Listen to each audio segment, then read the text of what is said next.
So I'll begin with the definition of mindfulness. This is from the book I wrote with Linda Carlson. Mindfulness is the awareness that arises out of intentionally paying attention in an open, kind, and discerning way. Next slide. So when I was first learning meditation, I decided to go to Thailand and study at a monastery there. And I didn't know very much about meditation, and I didn't speak any Thai.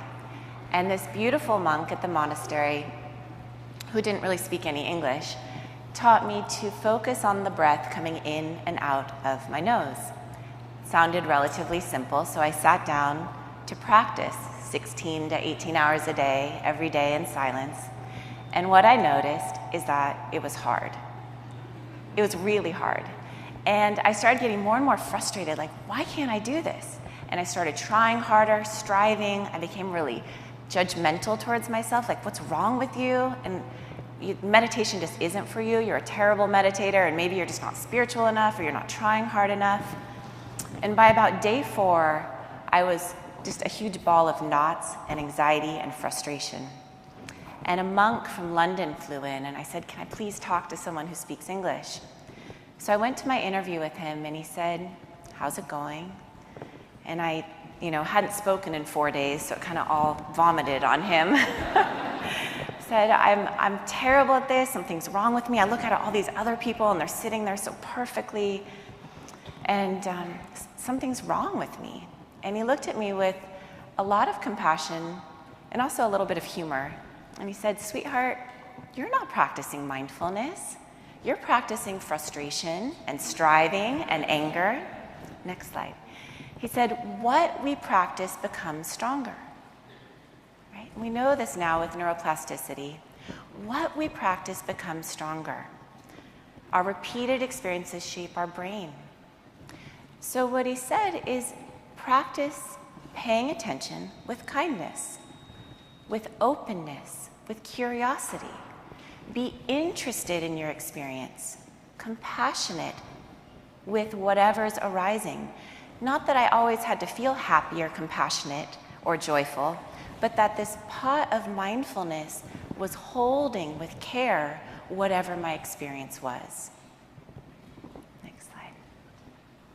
So as I said, these words, what we practice becomes stronger. These 5 words really became important in my life, and it's incredible to see it play out in the science, but this is something that these traditions have known for thousands of years. And so when I came back to the States to get my PhD, I became really interested in, does training in mindfulness increase compassion? And so the very first randomized controlled trial I did was in 1998. And Dakkar's correct. I was told, you're going to ruin your career. You will never go into academia if you're going to study this meditation stuff. And if you do, at least don't study compassion and empathy along with it. So, of course, that's what I decided to do. And I did a randomized controlled trial with medical students. And what we found is that training in mindfulness-based stress reduction significantly increased their empathy and compassion. Since that time, for the past 15 years, I've conducted 6 or 7 other randomized controlled trials that have been published showing that mindfulness significantly increases compassion for others as well as compassion for ourselves. Next slide. So this is very interesting, which is the first order question, which is, does mindfulness increase compassion? And right now we can say yes, there's a strong foundation. And so the second order question, which I've become really interested in, is how? What are the mechanisms of action? So I'm going to offer these to you just as a way of opening a conversation. These are ideas that I've been exploring and playing with. So I'll introduce 4 ideas. The first is perfect. No, you're perfect. One more. Back to the superhighway. Yes. What we practice becomes stronger. I think the reason mindfulness increases compassion is because when you're practicing this way with yourself, moment by moment, right? We're with ourselves all the time. We strengthen the capacity to be compassionate with ourselves and with others.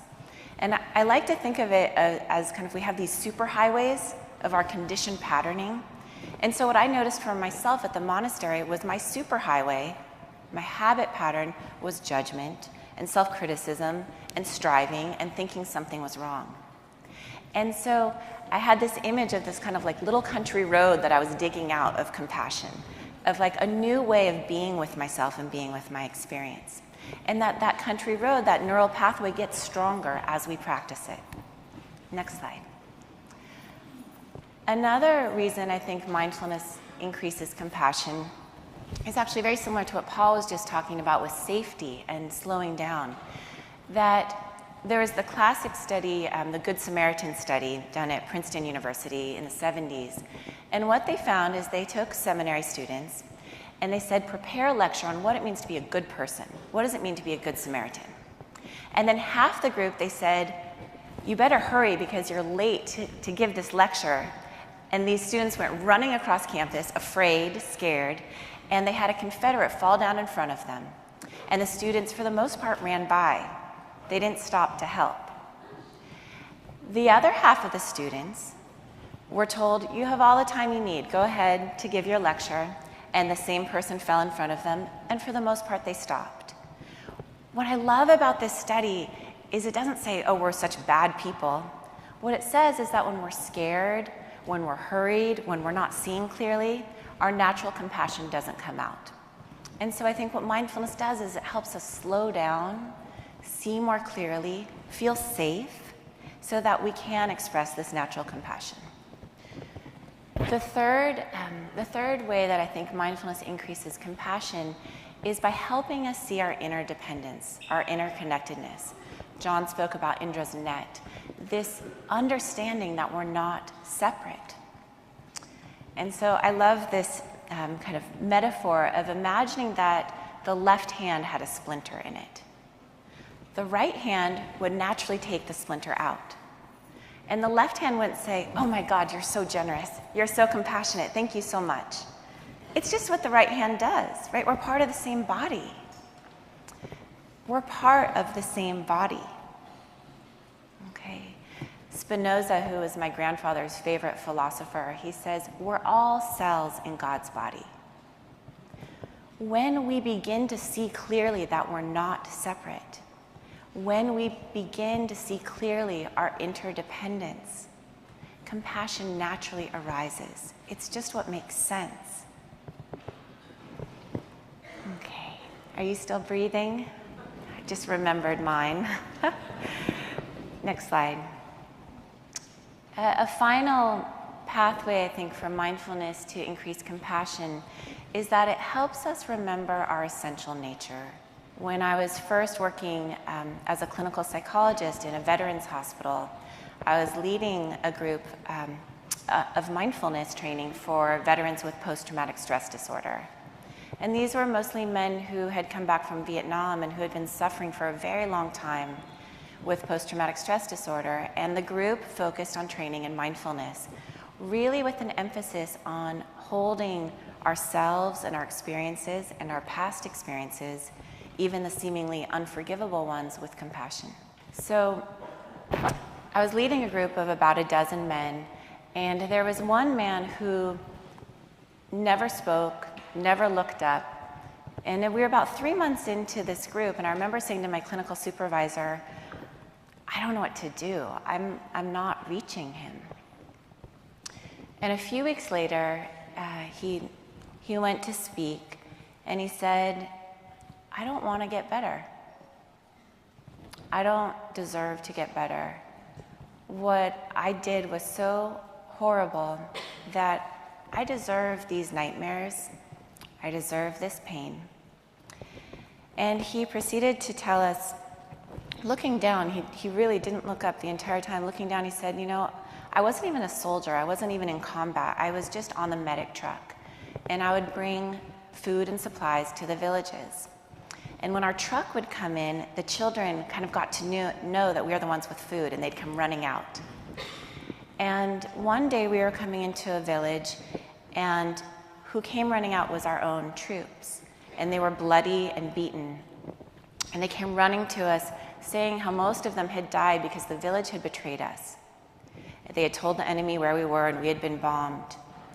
And just as we're receiving this, the children come running out because they hear our truck.